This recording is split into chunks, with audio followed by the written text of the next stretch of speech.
Welcome to the Underground, the Steel City Underground, the black and gold standard for Pittsburgh Steelers coverage. Now, here are your hosts, Joe Kuzma and Brian E. Roach. Hello, everyone, and welcome to another edition of the Steel City Underground podcast. My name is Joe Kuzma, and I am joined by Mr. Brian E. Roach on this eve of Festivus as we are prepared to air our grievances. Brian, I would ask how you're doing, but I'm still going to, but I have a feeling I already know.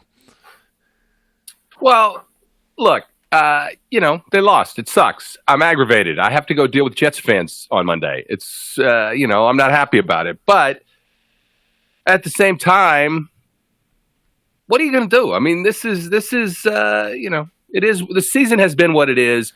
And this game, in many ways, to me, absolutely encapsulate the season as a whole. It really does.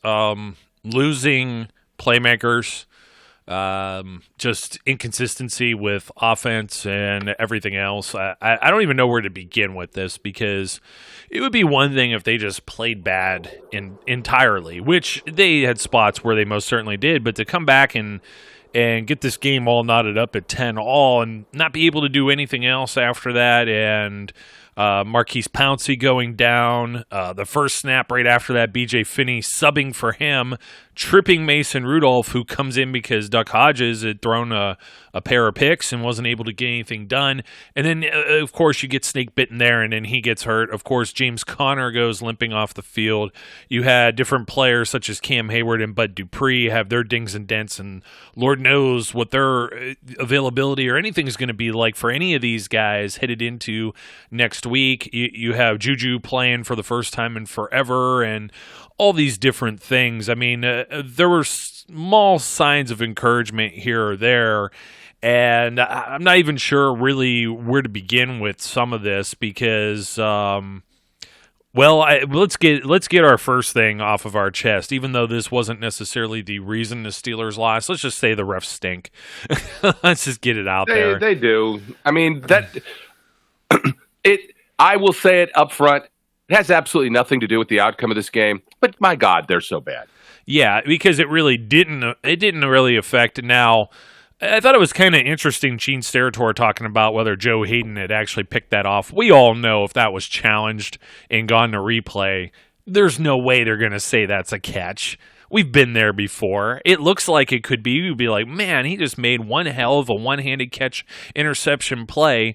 And we all know when they go to replay and they send it to, Al Riveron, we need a nickname for him. I don't even know where to begin. I got one. I have one. Ass hat. There you go. I'm done. the supreme leader, ass hat, maybe. So, I mean, we all been there before, and it's like they bring this up, like they don't show this, like, of course, during a point during replays on TV when it would have mattered as much. It was like they waited like 10 minutes later and then showed it. Well, going back to this play and looking at this, maybe, you know what I mean? And then it makes it even more discouraging. I mean, the Steelers defense did everything that we usually expect them to do in this game, but the offense was kind of meh. And I mean really meh. The Jets come out, they score. Okay, after I say the defense does their job, but of course they score on this first drive. Of course, the Minkah Fitzpatrick pass interference. This bothers me somewhat. I mean, okay, these two guys end up running into each other, but where's the ball thrown to? It's pretty much like a lot of guys get bailed out for bad passes anymore, to the effect of even down to the last second of the game. I was just wondering if there would be one of these hankies thrown on the field. But, there's always these things. You and I, we always talk about this with a grain of salt.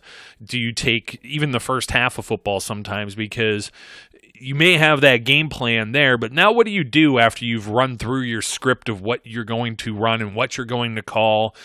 Now, how do you adjust to doing whatever? And the Steelers defense definitely adjusted, and the Jets offense wasn't very good. And we said this throughout our pregame analysis and everything else, and even speaking about the Steelers' odds and chances of making the postseason. And this was the game where you're playing a pretty bad team. You should be able to at least make some kind of statement for a playoff run. Now that the Steelers lose this game, this isn't entirely in their control now. There's a lot of other factors we're going to talk about. We'll leave next week's game on the table for later on in this same episode. We'll get this one out of the way first. But we did mention, though, you don't deserve to be a playoff team if you don't beat the Jets. Absolutely. We did mention that. And look, about this team. They have a playoff caliber defense. They may even have a championship caliber defense. They don't have anything else. And look, in some ways, that is a function of what it is. We said after game 2, hey, the best thing about Ben getting hurt is we'll know whether Mason Rudolph is the future. I'm going to say it again. While he had some moments, he's not. He's just not. And I think it's better that we know that now, as opposed to down the road and when they have to make decisions without having that kind of knowledge. The Duck story is fun, and we've had a lot of interesting and fun storylines this season. But there's a reason a guy goes undrafted, and there's a reason a guy gets cut and re-signed to the practice squad, and that is he's not a Hall of Fame caliber quarterback. The offense has been, I almost want to say historically bad. I've been watching this team for, as you know, since the Stone Age. 1933. Yeah, something like that. And, look, this is worse than Kent Graham bad. This is worse than Mark Malone, has been compared to be the worst quarterback in Steelers history. You're talking about this is 80s level bad, right? So just hold on to this for a little bit, Steelers fans, and remember, when Ben finally hangs it up, this is what you're going to get.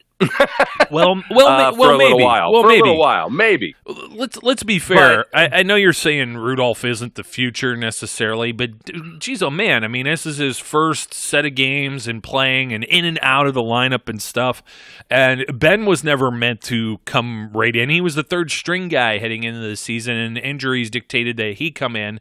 And he happened to, he generates some plays or moves the chains and things like that. And we've seen flashes of that from both of these guys, actually, Rudolph and Duck. I'm not saying either one of them are going to become the franchise guy, but I'm also not going to say they're not, because Ben was, as you're well aware, Ben had very good defenses, and he also had a little bit of a surrounding cast around him, Jerome Bettis and Hines Ward, and guys like that, and these guys don't have any of that right now. I mean, you can't keep James Conner on the field and healthy, and you hadn't had Juju Smith-Schuster, you haven't had him healthy, or I don't know, his head's been in the game or whatever been the case this year. He hasn't been the same player either. They just don't have a very much of a supporting cast to help these guys out. And the offensive line has been, I'm going to quote one of our guys, Derek Overly here, his favorite word, the offensive line has been cheeks. Okay. And I don't disagree with any of what you're saying, but I've seen enough of Mason Rudolph throwing the ball behind guys. I've seen enough bad ball placement. I've seen enough inconsistency from me to say he's not the future. I will say right now, he's not going to be a franchise quarterback. He's just not. That's being understanding everything you just said and still expecting growth. I don't see it. And I don't buy that it's there. So, that being said, I will say he did provide the spark today when he came in. I will say that had he not gotten hurt, which we don't know yet how bad it is, that maybe they have a better chance to pull this off because he is better than Devlin Hodges. Yes. But that's just not saying much, man. Well, I mean, you know how I was with Landry Jones, and I'm going to say that I can't say it with Duck Hodges necessarily. I'd put Duck maybe on the same level as Landry. I'm going to put Rudolph above Landry. I think that there's just so much turmoil and just this revolving door of everything that keeps going on. You've had no consistency with who's in the starting lineup, basically, who's on the field, who's available, who's throwing passes at who. These are like the receivers. You saw me in the back rooms. We're talking, we're having these conversations during the game today, and I said, do all these guys have butterfingers, or is there that much more on the ball when Rudolph's throwing it? Because every single guy he targeted had a ball that they dropped that probably should have been caught. I understand a couple of these were maybe difficult catches, but I'm talking about right at the start. You had Vance McDonald bobble one, you had Deontay Johnson bobble one. I want to say Jalen Samuels let one hit the turf, and you're just kind of like, okay, what's going on here? You know what I mean? It doesn't seem like, and Juju should have had one too at one point. And then he had one where it was like, oh man, he looked like the grown-ass man that we remember from last year. And it is unfortunate, Brian. And, there's differences with both of the guys. You don't see Duck use the middle of the field. And Duck just, I don't think, has the arm strength. We talked about this before where his anticipation makes the ball look like it's on a rope. But when he throws these balls for a certain distance, they just don't seem to have enough oomph behind them to get to their intended destination. And that's how these balls have been getting picked off, practically all of them, to be honest. And that's the way the game is. So what these defenses has started doing, especially when you have somebody that's Greg Williams, who understands this and has been around the block, they're just going to load up and just stop the run and dare one of these quarterbacks to do something to you. Now, Kent Graham level of bad, man, I don't know. But, it kind of feels that way because it's like you throw Graham out there and he throws some picks. Cordell Stewart, you throw out there, he throws some picks. And I'm just old enough to remember a guy who also wore number 6, who wasn't fair. Yeah, Bubby. Man, I'll tell you what. I miss Bubby. I don't. I mean, the Browns fans, it was like pretty much that's all they ever used to throw in your face back when, they had the original Browns and they were a competitive team. It was just always Bubby, and it was like, oh man, it was bad. You couldn't even use that was the heyday of video games starting. You had Tecmo Bowl. You didn't want to play with the Steelers and Tecmo Bowl. There's going to be some fans that remember this on the original Nintendo, and they're going to laugh because you had Dwight Hands of Stone and Bubby Brister. I don't remember if Bubby Brister if he was licensed. There were some guys. I remember Randall Cunningham was QB Eagles. I don't think there was a QB Steelers, but we have some guys who we will not mention their names on this show that also played quarterback. He who shall not be named. We could throw Bubby under QB Steelers. There'd be really no difference there if he were nameless.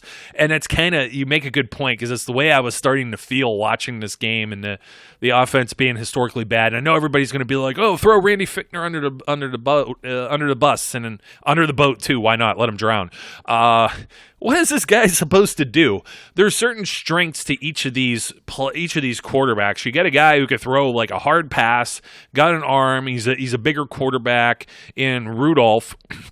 Maybe not as mobile, he'll stand tall in the pocket. And you got Hodges, who almost reminds me of Josh Dobbs and wants to take off running, but he doesn't have the fancy footwork of a Josh Dobbs to be able to do that. And it always makes me wonder if Dobbs hung around, what would this conversation be like? Would it be any different? Probably not, between all of them, to be completely honest. So you look at this, you look at the offense. We talked about whether or not Duck would be on a short leash. And throwing those picks and not protecting the ball is ultimately, this is why I threw the zebra stuff out the window, even though it was Hockley's kid out there doing the game. I said the apple doesn't fall far from the tree, but we knew that he was going to be on a short leash, not protecting the ball, and coughing it up those few times with those picks is ultimately what did the Steelers in today. That's the reason why they lost. Well, I will agree with you to a certain extent, but I'm going to air some Randy Fichtner grievances. This is fine. He's not without fault. Trust me, he's not without fault. I'm just saying. Don't expect this guy to get fired next season. Look what he's dealing with out here. Let's be realistic. This is Ben's guy, and if Ben comes back next season, he's not going to be fired. And he's probably not. That's just not the way Steelers do business. Look. It's very unlikely. The chances are less than 1% that Fichtner ends up being gone at the end of the season. But that doesn't mean that he gets a free pass either, because he is, he still is responsible for figuring this stuff out. And he's had these two guys, and we talked about it last time. It does take time. You've got an entire offensive scheme that's designed around a guy who hasn't been around since game 2. And you have to try and figure out what's going on with these guys. But here's, so I do give him to a certain extent some benefit of the doubt. But here's where I have an issue. The Steelers get the ball back with 3 minutes, give or take, to play. And the first play is a run. Now, I get it. Okay, I get it. But you need to be aware of game situation, too. And somebody needs to be, somebody needs to understand that when you've got Devlin Hodges, at quarterback, you cannot consistently uncork these deep balls. People are on Juju for missing the one. Go back and look at the replay on that catch. And Juju has said, it's on me that we lost. I should have caught that fourth down ball. No, that would have been the catch of catches. I mean, you're talking about a Swan-esque type catch. First of all, he would have had to turn his body completely around, reach an extra 3 feet to one side because the ball was not located that well. The ball to James Washington that was to the outside where they were on the wrong side, weren't on the same page. It's got thrown one way and Washington's looking the other. It's just, that's not his strength. And, I won't give him a pass on either of the interceptions because not only were they bad balls, they were bad decisions. Yes. The one that he threw to McDonald, or that was an attempt to get Vance McDonald in the game, clearly points out why they have feared going over the middle when Devlin Hodges is in the game, because he looks and stares down his receivers, and you can get away with that at Samford. You can't get away with it in the NFL. You just can't. These guys are going to be watching what you do, and look, it is what it is. I don't want to beat any of these guys up, whoever they are playing next week, whoever plays next week. And for all we know, it's going to be Paxton Lynch at this point. Please don't. They still have to win next week, Brian. I get it. But look, there's a lot of talk that maybe Mason broke his collarbone. That was all the rage on the thing. I don't know that that's true. I don't know that it's not. I have no clue what's going on. Wouldn't he have been carted out of there if he would have he wouldn't just be casually sitting on the bench with a broken collarbone? I would think not. Yes, I would think his arm would be in a sling and there would be some other things. But let's say, he can't play next week. Guess what? That means you got Paxton Lynch as your backup. You got to call Duck him up. Is probably starting. Yeah, you got no choice because you can't go into it with just Duck. Unless you've decided, well, after Duck's done, Paxton Lynch is so bad, we're just going to run the Wildcat the rest of the game. I think Vance McDonald's the emergency quarterback. Yeah, exactly. But look, Fichtner has failed, in my view, to find a way to make these guys better. And that's my issue with Fichtner. And I think his game awareness is sometimes questionable. And it's the deep throws when Devlin Hodges is a quarterback that you simply have to come back and say, why is that route even being called? And you need to, if nothing else, you need to get up in that guy's face and say, take the underneath route on on the interception in the end zone where it was 3rd and 3.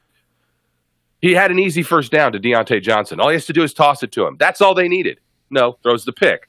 It's bad decision making, and it needs to be addressed. And in many ways, I put that on Fichtner as part of the issue, only because he's had him around now 6, 7, 8 games. Yeah. But look, as I tweeted out not that long ago, the bottom line of this is while I fully support the next man up mantra, at some point when an entire side of your team is those next guys up, and sometimes the next guy up after that guy, it breaks. That mantra breaks because you cannot have 3 levels of starting caliber players in the NFL. There just aren't that many guys to do that. And when it breaks, it breaks. And that's what we see with this offense that, really is just not good. And we've known that for several weeks. Yeah, and as much as the play-by-play guys and, Dan Fouts, I'm trying to think who it was again. Was it Ian Eagle? He's usually the one that's with Dan Fouts, and they get some things completely wrong. Was Mike Hilton ever a practice squad player with the Steelers? I mean, come on, guys. He came out of nowhere as a camp phenom and started in the first game. He was never a practice squad guy.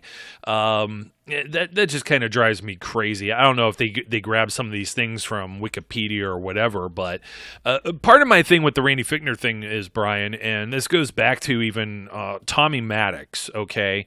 And we're talking about some different different what do you want to say, Steelers star passers or whatever here. But the Tommy Gunn, he wasn't the sharpest guy even when he had his little comeback season. He was the comeback player of the year, everything like that. He was adequate at best, right? And he gets hurt and Ben makes way for Ben, and all the timing of the offense changes with the way Ben operates the offense. That's what I kind of mean with the quarterbacks. And when you're doing that, I agree. When you're doing that mid-game, or even, when you only have a handful of practices, that's some inconsistency that's very tough, because you see, and you often see this when a backup quarterback comes in, who they usually have success with, like the guy that's like the slot receiver, the third receiver off the bench, tight ends, get things of that nature. And often that's because tight ends and running backs are the dump-off guys because they're seeing ghosts downfield. And I think that's part of the problem. Was the reason he didn't see that Deontay Johnson was wide open. He was still seeing ghosts from throwing the pick with Vance McDonald. 3rd and 10, first quarter, right? 3rd and 10, New York Jets, it was at the 45-yard line. They give up, not necessarily points there, because that's kind of the territory where you might go for it on 4th down. But, you have this kind of drive, and you have an opportunity to answer after the Jets just went up 7-0, which I'm going to go to that real quick, too, because did you get the impression that Terrell Edmunds and Joe Hayden were playing so shallow on that? I think there were two trends of thought there, and the reason they get beat. One was, I think they're looking to see if Le'Veon Bell squeaks out there. I think that's one thing that they had in their game plan, was we're not going to let Bell beat us in the pass game, right? I think the other thing they were really thinking was well, with Edmunds' speed, et cetera, even if they go and try and play this over the top, they're pretty much going to have to make this pinpoint precision pass that ends up in the back of the end zone in order to complete this. And guess what happens? So, I mean, you got to tip your cap to Sam Darnold and Robbie Anderson for that play. That was just, you know what I mean? He comes up with it. That's the play that James Washington doesn't end up coming up with, just by virtue of where the ball ends up and where players have their hands and whatnot. And it sucks. It seems like I said, it seems like the team's snake-bitten in that aspect. So heading back to this drive that happens right after this, there's the interception, and it ends up at the Jets' 34, 35-yard line. And now, you basically had a 3-and-out. The defense does their job. Then the Steelers come out and they lay an egg. You got Benny Snell runs for a yard. Hodges gets sacked. And on many of these, there were guys just coming free, completely unblocked. You watched Matt Filer look the other direction on one and completely miss a guy when he had help. I think it was Vanette. I don't think it was Vance McDonald. I think it was Vanette was next to him. And on the other side, it was Ramon Foster at one point, and maybe he did have somebody that he was blocking. Maybe it was Villanueva. Somebody looked like they missed an assignment, or they sent an extra guy. They come in free. Nobody's picking it up, and they're just throwing the quarterbacks down to the ground. So even when you're turning the ball over the way you are, you're also ending up in, 3rd and long situations by virtue of getting sacks or a running game that's not getting materialized because they're loading up the box. So it's kind of, I know I bit off a lot to chew there. That's basically the nutshell of the first quarter right there. You have the Steelers they throw a pick. They go a 3-and-out. You're starting to think, is Hodges on the short leash? Will Tomlin pull the trigger and bring Rudolph in this time, and how might that work? Jets end up getting the ball back. A couple of plays. They play like the first play of the second quarter. Le'Veon Bell gets no gain. Sam Ficken, who has a nose like Pinocchio, hits a career-long field goal. And you tweeted out, when a guy hits a career-long field goal, a career high, this is just the type of game. This is just the way it's going against the Steelers today. Yeah, I mean, look, there's there's just very little that went their way in that beginning part of that game. You mentioned the Robbie Anderson pass. You cannot put that on Edmonds. You cannot put it on Hayden. Their coverage was not that bad. The ball simply had to be in the most perfect of spots, and it was. That's why Sam Darnold's a first-round pick. He can do that, you know? And that's just, it's like you said, it's just a great play. And those things happen. You know, so it just felt like that everything is going against them. And then yet, right, all of a sudden things start to turn around and we feel like momentum is going our way. And you know, you get the TJ Watt comes up with this strip sack. You know, as most are saying, who favor the black and gold, cementing his place as the defensive player of the year. Unfortunately, not everybody who votes is a Steelers fan. So wait a minute, Brian. Say that louder for those that are sitting in the back. Maybe they can't hear loud enough that TJ Watt should be the defensive player of the year, and then he goes and does that. Basically comes in with a grown-ass man, not only just a sack, a strip sack where he recovers the ball. He just took the ball from him. Everything, yes, Jeez. Absolutely. And he stole his soul. Maybe. A little bit. Yeah. A little bit, you know, but look, yeah, and you know, as they said, he took the ball, and you could add an S after that by punching it. It was, you know, hey, look, it wasn't a low blow in the sense he was trying to do it, but man, he was going for the ball, and some certain other ball type things might have been in the way. Be that as it may. It definitely, look, TJ Watt comes up with what they need when they need it, right? And it was fantastic. But I'm going to say this as well. I was underwhelmed by the Steelers' pass rush today. You know, this is not a top-tier offensive line that they were going against. And while they had moments, you know, I felt like they should have had more pressures as the game went on. Like, I understand at the beginning of the game, Darnold's getting the ball out really fast. And that continued for a while, but man, the pressure did not seem to be there that much. I thought Javon Hargrave was definitely dominating his guy, blowing things up in the middle. But they looked like they were playing a scrambling quarterback. It almost looked like they were more worried about contain than they were about getting to the quarterback. And I don't know whether that's the case or not.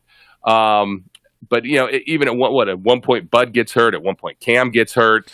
You know, Pouncey goes out. Look, this team is just snake bit this year with the injury bug. And, you know, it's, as I was trying to say when I was talking about this next man up philosophy, it is flat out a miracle that this team is not going to have a losing record. Regardless of what happens next week, they will not have a losing record. And that is unreal. Considering everything that's happened, you take away, you know, for the most part, you take away a Hall of Fame starting quarterback from most teams, and things go and take away, you know, their number one receiver, and take away their number one running back, and you know, lose some of your offensive linemen for several games, and you know, lose your tight end for a couple games, and just keep going, and then lose your backup quarterback.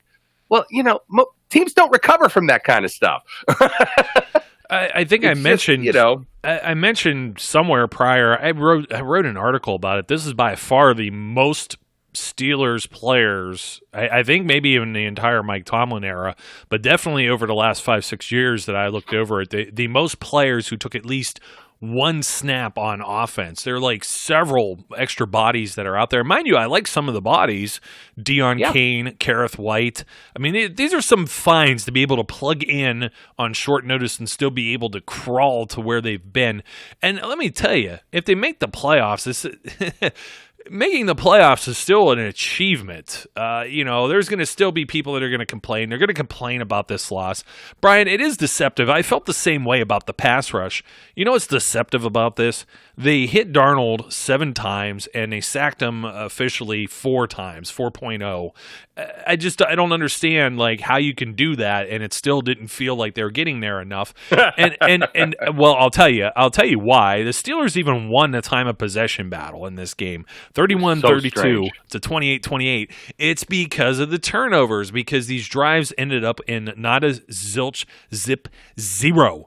And it sucks. You had right after they go up 10-0, you really feel like this is like a lost cause, because this is the one where it was 3rd and 3, and they're at the Jets 19. If this ball even just drops, just falls to the ground, this is the deep pass for Jalen Samuels for some reason. I don't think this is a called play. I think what happens is Jalen Samuels is probably supposed to release out or whatever route he ran. I don't know. It's not in my memory right now, so somebody don't hang me on this one. But there's, you just don't stand there.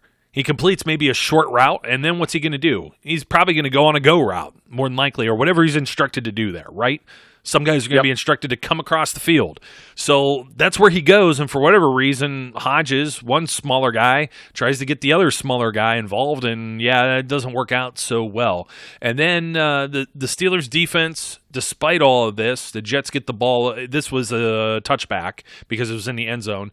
The Jets go 3 and out again. You have like some ridiculous 63-yard punt, and I understand some people are going to want to, throws whatever vegetables and stuff at Jordan Berry. Look, the guy had, how many bad punts can you think that he's had all year? Just the one last week that's really in memory, right?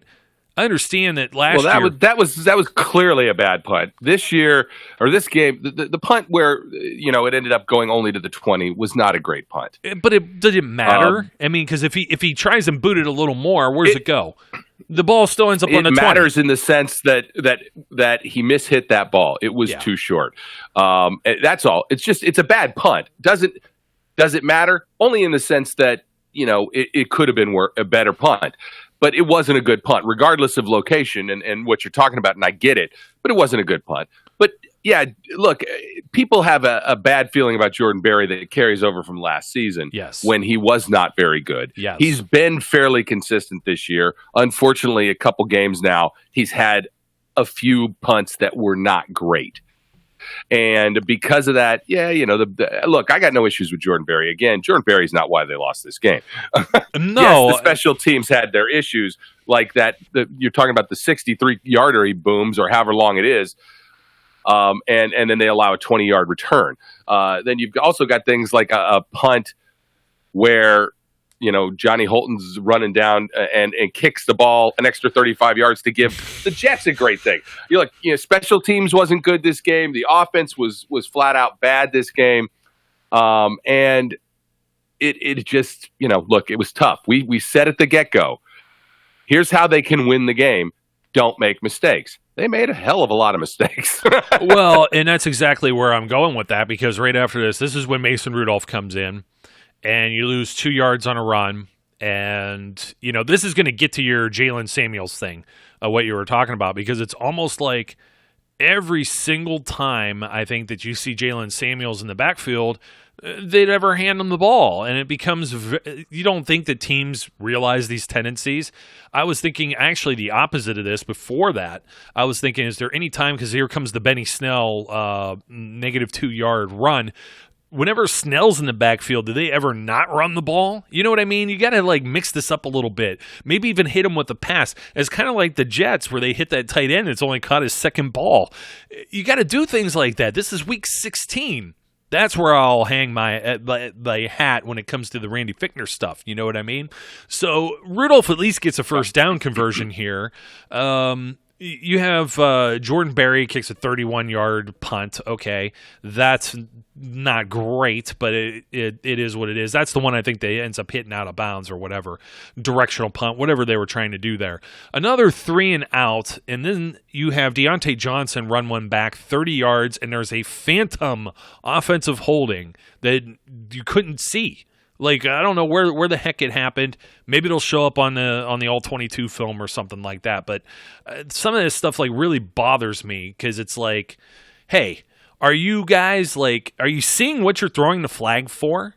I don't know that they are. So the Steelers actually get some points before the end of half. Rudolph at least orchestrates something that ends in a field goal, 10 plays, 55 yards. They go to a minute 22. And then all of a sudden, you got the TJ Watt deal like we were just talking about. Steelers are right back in the mix here. Rudolph hits the very deep pass to Deontay Johnson. And this is the ball. This was the difference between he and Duck. If this was Rudolph throwing the ball earlier, I'm not going to necessarily say that Jalen Samuels is a guy known to jump leaps and bounds like a James Washington or something. But that ball probably gets there at least a half second earlier because of the arm strength, and maybe has a better chance of being completed. This one gets completed. They go in a half with everything knotted up. You're feeling good about this because the Steelers are going to get the ball again to start the second half. And then it kind of, falls apart a little bit. It's 3rd and 5. There's like a little screen play that they were supposed to that didn't really materialize with Vance McDonald because Jamal Adams is a Pro Bowl safety and immediately snuffed it out. Jets get the ball back. Jets end up scoring on a field goal here. You now have 13-10, and you can't really muster a whole lot from here going forward because this is where, they didn't get a whole lot done from here. It becomes back and forth. Then you have Mason Rudolph ends up getting tripping over B.J. Finney. He ends up getting hurt, and now they got to go and put Devlin Hodges back in, and they still didn't really – they got a couple first down conversions here or there, but on that same drive is the 24-yard punt from Jordan Berry that puts the Jets in a better – kind of field position wise, where they're able to get another field goal and force the Steelers to have to score a touchdown in order to get this game going at the end. We're now at 3:11 here, Brian, which the aforementioned Jalen Samuels run for 1 yard. You're like, hey, what's with the awareness? I think sometimes the offensive coordinators, they try to this is where they get cute. Now we're going to outsmart you because we have never handed this guy the ball, but you have a tendency to almost run the ball all the time on first down, so it doesn't matter. Yeah. They're prepared, and they stop it anyways. Devlin Hodges gets sacked. They lose 5 yards. You got another incomplete pass, and the Steelers are going to go and pump the ball and somehow miraculously get it back. Only about a half-minute chewed off the clock in 3 Jets plays. Steelers burn all their timeouts. Are they going to be able to do anything here? It looks like it. They start to get a couple of things going, but really it's a couple of short passes here or there. And, the 4th and 7, Hodges, he has the bad snap, the ball bobbles, somehow gets rid of it to Juju, and Juju can't make the play. The one right before it was a heck of an accurate throw for James Washington, and is it Marcus May? That's the corner. Marcus May. It's just a fantastic play on his side. Man, that's a shame that ball away. Because that's where you have Robbie Anderson makes the play, James Washington doesn't. The major difference in the game. In the end, I don't want to say they necessarily got outplayed because the defense still did the job they were supposed to do, even with bodies such as Hayward and Dupree and that leaving the game at certain points. But the offense, man, I just think they're just in a constant case of being shell-shocked because you can never rely on the same guys being in for even a full game, let alone from game to game. Both of these quarterbacks can't get any kind of rapport or consistency with anyone because it's just a constant cycle in and out, different bodies. It sucks. You look forward now. The Baltimore Ravens, they take care of business with the Cleveland Browns. I don't know how I even feel about this going into Baltimore, even if the Ravens play some of their backups. How deep are the Ravens? We talked about from the preseason, from training camp, the Steelers are a very deep team. And they've gotten to this point because they are a deep team, but there's nowhere else to go. You're talking about on deck in the hole, and now the guy on the hole is looking back on the bench, and the guy on the bench is looking up in the stands to go grab a body. You know what I mean? Just as an update, yes. Just as an update, Ray Fittipaldo is reporting that Mason Rudolph left the locker room in a sling. Yes, I did see that. So. Yeah, I mean, you got a little bit of help at least. New Orleans took care of business with the Titans. I know that result really wasn't going to matter in the end. The game that really mattered was Jameis Winston being worse than Duck Hodges and throwing 4 picks, and they turned the ball over 5-6 times, losing to the Texans. Texans have won that division. The Titans aren't necessarily in the driver's seat, but they are. They win they're in, right? But so you need they win. They beat the Texans. They're in. Yeah. They're in. So yeah, okay. I'm sorry. I'll take that. I'll turn that back around. The Steelers are no longer in the driver's seat, is what I mean.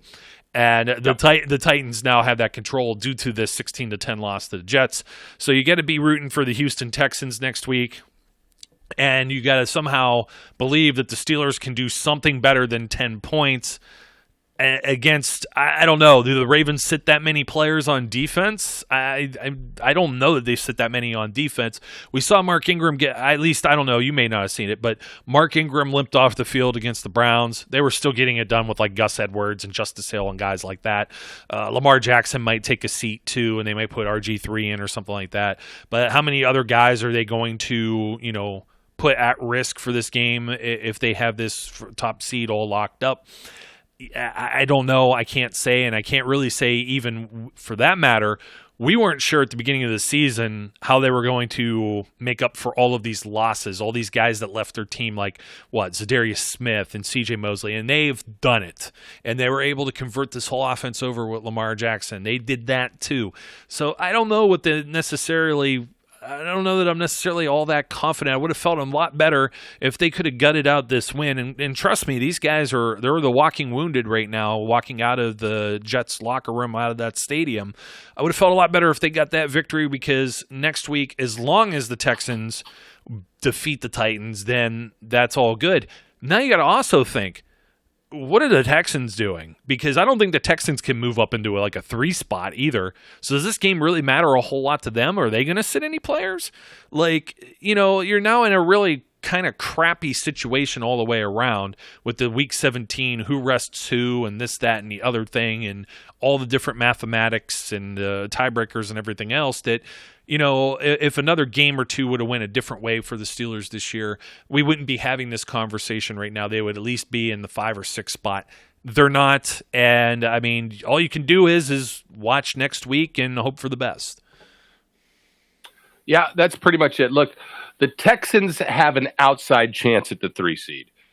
I think the Chiefs would have to lose, and I think, what are they winning right now? Or are they even playing right now? They play them tomorrow, don't they? I don't know. They played the night. Yeah, they got the Sunday night game. Yeah, if they lose tonight, that would tie their record, and then the Texans would have a reason to continue to play. But as of right now, I don't know that that's all that. I mean, is that all that great of an incentive? I don't know. To move up from the 4th to the 5th to the 3rd seed, I'm not sure that's a big incentive for them. They're locked in. They can't do any worse than the 4th seed. So who knows? I guess the only incentive would be if they had to play the Chiefs, then they would play in Houston rather than in Kansas City.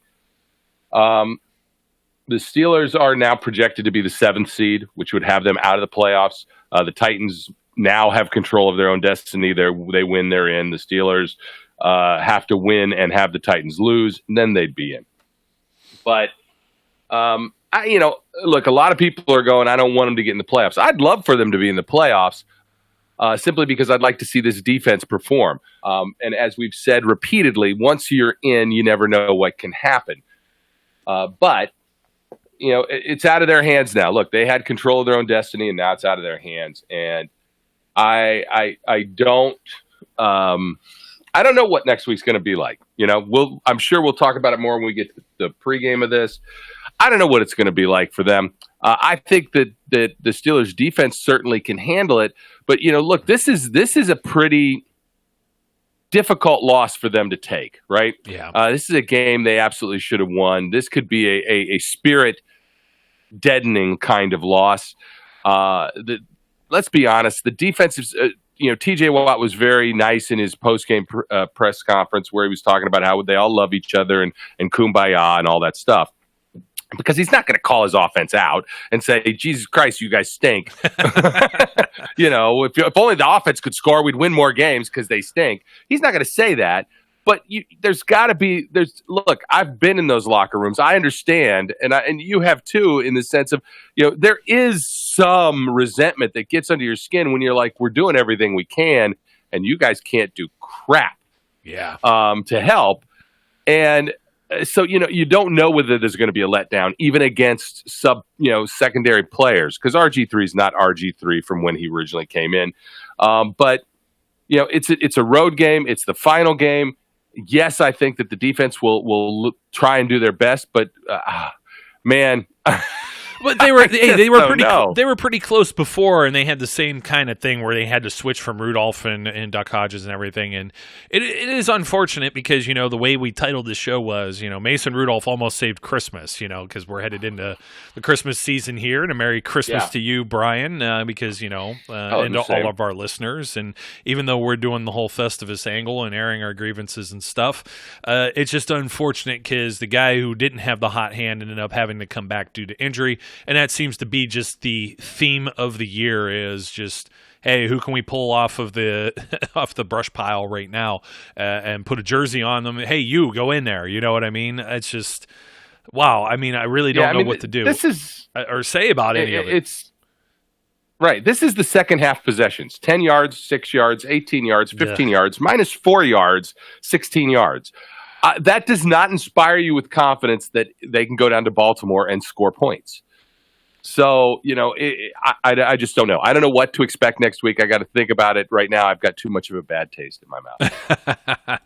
Yeah, I get you on that. And, I don't even know that the Ravens are the same team that they were then, but it was pretty much a defensive struggle for that game too, the game, let me see. I did have it up just a second ago. 26-23. Wow, Steelers scored 23. Wow, we talked about that too. We were like a race to 20 was pretty much going to be whatever it was going to be for this one. But you know what? We'll talk about that when we preview the Ravens, and we'll see what goes on because we don't know at this point who's available on the Steelers side and who's going to be available on the Ravens side. So it's kind of a moot point to bring any of it up. But Brian, hey, thanks for joining me once again, and Merry Christmas and Happy Holidays to you and yours, my friend. And the same to you and yours. And happy holidays, Merry Christmas, Happy Kwanzaa, Joyous Festivus, whatever the heck holiday you choose to celebrate at this time of year. Happy Hanukkah, whatever it may be, to all the folks who have been kind enough to give us some of their attention over this year. We truly appreciate you and hope you have the best holiday season you can have. Yeah, and we're not even looking ahead beyond all this. Let's just see. Hey, if they get in the dance here, I'm not going to say they're going to get very far. We had this discussion after the Cardinals game as to whether or not they could contend for bigger and better things. They got to get there first, and for all intents and purposes, I don't think it's going to get any prettier than the way it is right now on the offensive side of the ball. We'll see what Rudolph can do. We'll see what Duck can do. Maybe Duck can't kill you, but you don't want him to kill you. But they roll with him, and the Ravens decide to play, what we consider one of the best secondaries, maybe the best secondary heading into this season, who only added Marcus Peters to it. Well, tall order, my friend. So, but let's enjoy stuffing and feeding our faces during the holidays. And I'm making filet mignon. Ooh, that's what I'm making. That sounds filet fantastic. Mignon. I have no idea what my mother's going to make, and well, I won't say anything. It is my mother. I will respect my mother. So, Brian, you should. Yeah, I know. Thanks for joining me once again. Thank you, listeners. Enjoy your holiday. We'll be back sometime later in the week, obviously before one of the 50 1 o'clock kickoff games or Sunday. But we'll catch up with you. We'll catch up with you at some time then. My name's Joe. His name's Brian. Until next time, we encourage everyone to like, comment, and subscribe. And be safe, be good, and we'll catch you later. We would like to thank you for listening and remind our listeners to follow us on social media and our website, www.steelcityunderground.com.